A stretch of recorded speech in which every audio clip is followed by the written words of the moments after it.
আফগানিস্তানের পশ্চিমাঞ্চলীয় শহর হেরাতে নারী রোগী, সেবিকা ও কর্মীদের হাসপাতালে প্রবেশের আগে বাধ্যতামূলকভাবে বোরকা পরার নির্দেশ দিয়েছে তালেবান প্রশাসন।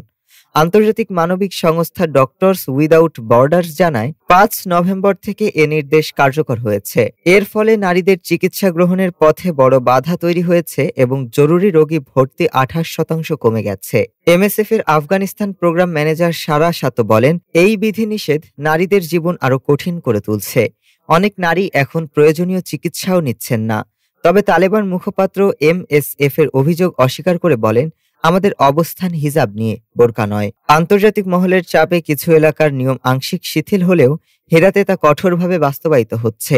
এমএসএফ জানায়, হাসপাতালের প্রবেশপথে তালেবান সদস্যরা বোরকা না পরা নারীদের ঢুকতে দিচ্ছেন না। মানবাধিকার কর্মীরা জানান, শুধু হাসপাতালে নয়, স্কুল ও সরকারি অফিসেও নারীদের বোরকা বাধ্যতামূলক করা হয়েছে।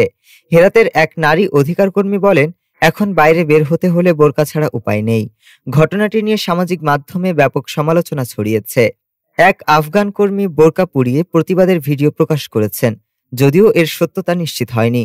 1990-এর দশকে প্রথম ক্ষমতায় থাকাকালেও তালেবান একই নিয়ম চালু করেছিল। 2021 সালে ক্ষমতায় ফেরার পর থেকে তারা নারীদের শিক্ষা ও কর্মক্ষেত্রে নিষেধাজ্ঞা জারি রেখেছে। জাতিসংঘ এই পরিস্থিতিকে লিঙ্গভিত্তিক বর্ণবৈষম্য বলে আখ্যা দিয়েছে। ডেস্ক রিপোর্ট, আজ বার্তা।